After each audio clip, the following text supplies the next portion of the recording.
အားလုံးပဲမင်္ဂလာပါဒီနေ့ကကျွန်တော်တို့ဆိုလာဆက်ချက်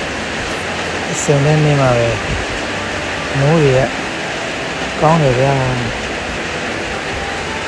မိုးရနဲ့နားလိုက်လှုပ်လိုက်နဲ့တနေ့ကုန်မိုးရီပဲရွှဲကုန်ပါပြီပြန်ပြီးတော့ကျွန်တော်တို့ဘက်ကိုအလုပ်အပ်ပြီးတော့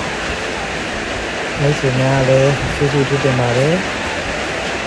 မိုးရတဲ့ကြားထဲမှာအန်တေကျင်းအောင်စူးစမ်းပြီးတော့မှဒီ cable installation တွေ solar installation တွေ ray installation တွေစနစ်တကျအောင်ဆောင်မှုပေးနေပါတယ်စနစ်တကျတက်ဆင်ပေးနေပါတယ်ခင်ဗျာဘုန်းကြီးစွာအားပေးတဲ့အတွက်အထူးကျေးဇူးတင်ပါတယ် solar နဲ့ CCTV တက်ဆင်ပေးတော့မိတ်ဆွေများကျွန်တော်တို့နာအဖွဲ့မှာ image ဖြစ်ခေါ်ပါတယ်ဆက်သွယ်မိမနိုင်ပါတယ်ခင်ဗျာကျေးဇူးတင်ပါတယ်ခင်ဗျာ